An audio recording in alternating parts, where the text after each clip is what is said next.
Mungkin sekarang kalian lihat di konten-konten gua, hidup gua tuh enak. Anjir Bang David beli Ohlin, beli lampu Baha 30 juta, beli Harley, beli mobil, beli rumah dan lain sebagainya. Tapi kalian tahu nggak sih gua dulu pernah nangis di KRL gara-gara kebanyakan kerjaan. Gua dulu pernah bawa amplop terus pakai baju putih kemana-mana dan nggak pernah keterima kerja. Di sini gua mau ceritain sisi lain hidup gua teman-teman, apalagi awal-awal gua merintis kerja biar kalian tahu gimana perjuangan gua dulu dan biar jadi inspirasi bagi kalian apa sih yang harus kalian lakuin sekarang jika kalian masih merintis atau bahkan masih kuliah teman-teman. Jadi ini kisah hidup gua. Kalian pasti kaget kalau gue cerita, gue itu lulusnya cum laude teman-teman.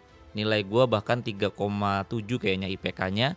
Gue lulus tepat waktu di salah satu kampus negeri yang ternama di daerah Solo sana. Tapi yang jadi masalah adalah ketika gue lulus, istri gue itu udah keterima di salah satu sekolah swasta di Jakarta. Dan mau nggak mau biar nggak putus, nanti putus dong, gue harus nyusul ke Jakarta. Dengan modal cum laude gue ini gue percaya dan yakin kalau gue pasti dapat kerja teman-teman dan gue pede banget. Tapi setelah gue mondar-mandir ke sana ke sini, gue ada daftar manajemen trainee salah satu perusahaan otomotif gede nggak keterima. Gue ada daftar jadi junior programmer di salah satu startup gede nggak keterima juga. Bahkan gue daftar jadi staff yang bener-bener nggak relate sama pekerjaan gue di bidang akuntansi di salah satu pekerjaan di Jakarta juga nggak keterima juga. Gue lempar sampai puluhan lamaran tuh gue nggak keterima teman-teman. Jadi gue pengangguran. Dan di saat itu kondisinya gue ngikut atau numpang di tante gue di daerah Cilandak teman-teman. Rumah gue di gang. Dan bayangin istri gue dulu udah kerja di salah satu sekolah swasta elit di Jakarta. Dan sementara itu gue gak keterima kerja di mana-mana.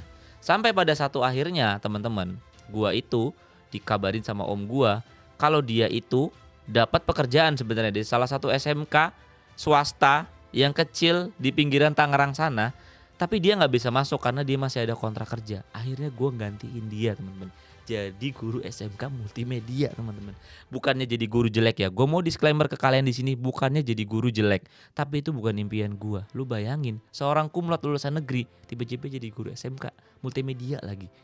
Nah bayangin sehancur apa idealisme gue dulu, sehancur apa rasa pride gue dulu. Ketika gue harus menelan kenyataan, gue harus keterima jadi guru SMK. Bukan jadi programmer di suatu perusahaan elit yang terkenal di sana. Dan jaraknya sangat jauh. Dari Cilandak, rumah gua harus ke Tangerang Kota setiap hari. Di daerah Tangerang Kota dan gua menempuh kayak sekitar 80-100 kilo pulang pergi setiap hari dulu naik Honda Blade gua. Nah, di sini gua mau kasih tahu ke kalian sebenarnya apa sih yang menjadikan gua seperti itu. Kalau gua analisa sekarang, ternyata teman-teman, ketika gua kuliah, gua cuma fokus sama akademik gua teman-teman. Gua nggak pernah fokus kepada skill yang dibutuhin sama industri. Ketika gue kuliah, sementara banyak di antara teman-teman gue yang bahkan IPK-nya lebih jelek dari gue, lulusnya lebih lama dari gue, keterima kerja di, gue buka aja deh, zaman dulu tuh bergengsi banget, Tokopedia, Bukalapak lah, Traveloka, ada yang keterima, padahal nilainya di bawah gue. Karena apa? Karena mereka pas kuliah ternyata ngulik, oh suka JavaScript, mereka coding JavaScript, oh mereka suka back-end, mereka coding gak cuman PHP, mereka coding bisa sampai Java, bisa sampai Go dan lain sebagainya. Mereka suka ngulik sama teman-temannya, sementara gue kuliah doang. Di situ gue sadar, wah kayaknya skill gue sangat-sangat jauh tertinggal dibanding mereka. Bolehlah gue maju secara akademik, tapi secara keilmuan di industri gapnya itu gue kalah banget. Nah sampai akhirnya teman-teman, gue tuh cari-cari beasiswa S2 di salah satu kampus swasta di Indonesia. Bukannya keterima S2, gue malah suruh kerja di sana. Nah gue bersyukur banget keterima di sana, di salah satu kampus swasta tersebut dan jadi junior programmer teman-teman. Dan makin gue sadar semenjak gue join di sana, gue bener-bener gak bisa coding, parah banget skill industri gue. Dan jeleknya lagi apa? Pas gue masuk semuanya udah resign, gue tinggal sendirian. Habis itu gue harus ngejalanin sistem di mana sekolah internasional mereka tuh, mereka punya kampus juga, mereka juga punya sekolah internasional, udah buka dan udah selesai dibangun dan sistemnya harus jadi. Bayangin gua nggak ngerti apa-apa coding, tiba-tiba harus suruh ngelanjutin sistem sekolah internasional. Bayangin semenderita apa gua dulu. Habis itu kepala sekolahnya bule lah, dimaki-maki setiap hari, itu udah jadi makanan gua sehari-hari. Gua belajar akhirnya. Gua belajar di temen gua yang udah keterima Tokopedia, yang notabene IPK-nya di bawah gua teman-teman. Gua belajar di rumah dia sehari 2 hari, bener-bener sampai nginep gua di sana, sampai tipes gua belajar di sana. Nah di satu titik itu, oke teman-teman, gua make sure dulu, gua nggak pernah percaya sama namanya titik balik. Gua percaya titik balik itu adalah akumulasi perjuangan kita yang udah kita lakukan bertahun-tahun yang lalu. Nah, semenjak masuk BINUS itu, gua semakin menjadi sadar kalau gua nggak boleh gitu-gitu terus. Makanya gua ngejar mati-matian. Gua setiap hari tidur malam, gua setiap hari kerja, nggak pernah santai-santai kayak kalian. Gua bener-bener ya udah, nggak pernah kepikiran beli motor baru atau apa, gue naikin aja tuh Honda Blade dari Cilandak ke Jakarta Barat di kampus itu. Sampai akhirnya karir gue bisa naik teman-teman. Karir gue bisa naik ke tech lead. Sampai situ gue juga nggak berhenti. Gue tetap ambil S2 gue teman-teman. Jadi gue pagi kerja, malam S2. Nah, dengan usaha gue yang kayak gitu, ternyata ada orang yang ngelihat gue. Salah satu partner gue dulu, namanya nggak usah kita sebut ya. Ya nggak apa-apa sih disebut ya. Tapi kalian kenal lah ya. Akhirnya gue diajakin teman-teman untuk bangun startup dulu sama dia. Ya gue bangun aja startup. Ternyata berat bangun startup. Dan gue juga dapat project freelance di Singapura waktu itu. Jadi ada 4 kerjaan gue. Gue ada kerja full time di kampus swasta, malamnya gue kuliah, gue ada freelance di Singapura, gue bangun startup. Capek loh ngejar ini tuh, capek banget. Nah, gue mau kasih tahu ke teman-teman sekarang mungkin yang masih merintis atau masih kuliah. Bener-bener kalian mending ngejar skill kalian tuh di kuliah kalian, jangan di pas kalian udah kerja atau kalian udah kecemplung kemana tuh agak telat teman-teman. Atau kalau kalian masih merintis, kejarlah setinggi mungkin. Kalian mau belajar apa, bootcamp atau lain sebagainya, belajar aja sana. Banyak yang gratis juga. Kalian mau ngulik, silahkan kulik apa yang kalian suka. Jangan pas udah kerja, apalagi pas berkeluarga. Walaupun gak salah juga ya mungkin startnya sekarang, kalau kalian udah merasa telat. Tapi itu juga udah agak telat teman-teman. Di satu titik itu gue juga sadar kenapa anak-anak daerah kurang bisa bersaing dengan anak-anak di kota. Karena di sana pace hidupnya terlalu lambat juga. Menurut gue di daerah sana itu pace hidupnya lambat dibanding anak-anak yang ada di kota. Mungkin kalau kalian tahu salah satu kampus swasta ada yang 3,5 tahun udah suruh lulus, setahun udah suruh kerja. Nah, anak-anak kayak gitu ketemu anak-anak yang negeri walaupun pinter bakalan bisa ngalahin anak-anak yang negeri. Nah, ini yang harusnya kita perbaiki. Jadi gap skill antara di kampus dan kita lulus kerja itu harusnya dideketin.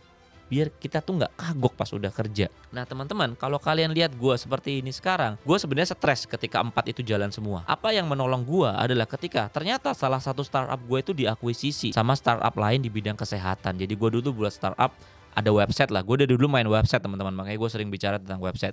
Jadi nyariin personal coaching teman-teman. Personal coaching itu lu browsing aja di website, lu mau apa, tinju, lu mau apa, tenis, lu bisa kontak orangnya, lu bisa bayar di situ, nanti orangnya datang ke lu. Mungkin sekarang udah banyak platform tersebut, tapi dulu cuman gua platform itu. Dan gue diakuisisi salah satu perusahaan, dan di situ teman-teman lumayan sukses gua. Akhirnya gue bisa resign dari 2 pekerjaan gua, yaitu di kampus swasta dan di freelance di Singapura karena gajinya udah cukup. Dan di situ juga gua bisa selesaikan S2 gua gitu karena gua punya waktu yang lumayan luang. Masalahnya ketika gua join di situ adalah gua tiba-tiba jadi bos. Dari anak yang dulunya cuma tech lead di kampus swasta, gue masuk situ tiba-tiba jadi CTO. Nah itu juga hal yang bener-bener berat bagi gue. Jadi lu biasa tekanan lu cuma sama bos lu, sekarang lu sama investor puluhan juta, nggak sampai puluhan juta dolar sih, ya jutaan dolar investor lu dimaki-maki setiap hari, lu disuruh berkembang, lu disuruh growth, lu dipaksa aplikasi dulu rilis dan lain sebagainya. Nah itu tekanan yang gue alami dari dulu. Sekarang gue mau bicara sama kalian, kalau kalian nggak berubah sekarang, atau kalian gak kejar yang kalian suka, atau kalian gak kejar skill industri yang kalian suka, yang kalian mau raih, kalian bakal telat. Apalagi sekarang ada zamannya agentic AI. Bahkan AI yang bisa ngelakuin kerjaan kita, bahkan lagi diproduksi lagi humanoid. Walaupun mungkin masih jauh ngegantiin kerjaan kita, tapi bakal akan gantiin kerjaan yang repetitif teman-teman. Kerjaan yang repetitif, yang butuh fisik dan sebagainya pasti akan diganti. Nah mau sampai di mana? Jadi kalian, apakah kalian mau tetap nyinyir terus di sosial media? Kalian mau scroll HP, TikTok terus sampai brain rot? Sampai kalian gak fokus? Sampai kalian gak bisa mikir lagi? Sampai kalian kecanduan? Sampai kalian ketiban HP kalau pas lagi scrolling? Atau kalian mau berubah?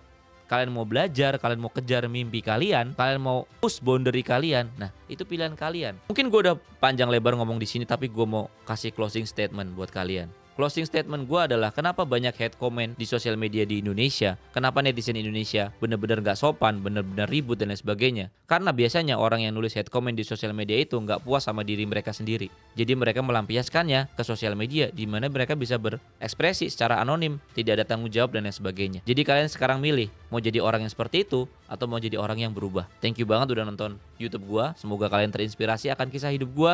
Jadi gue sampai di titik ini juga gue gak mudah teman-teman, dan gue juga mendoakan kalian, semoga kalian juga bisa jadi orang yang apa yang kalian mau. Nggak harus sukses, nggak harus apa, karena sukses bagi orang itu beda-beda. Thank you so much sudah nonton, jangan lupa subscribe sama aktifin lonceng di channel gue biar channel gue makin berkembang. Thank you.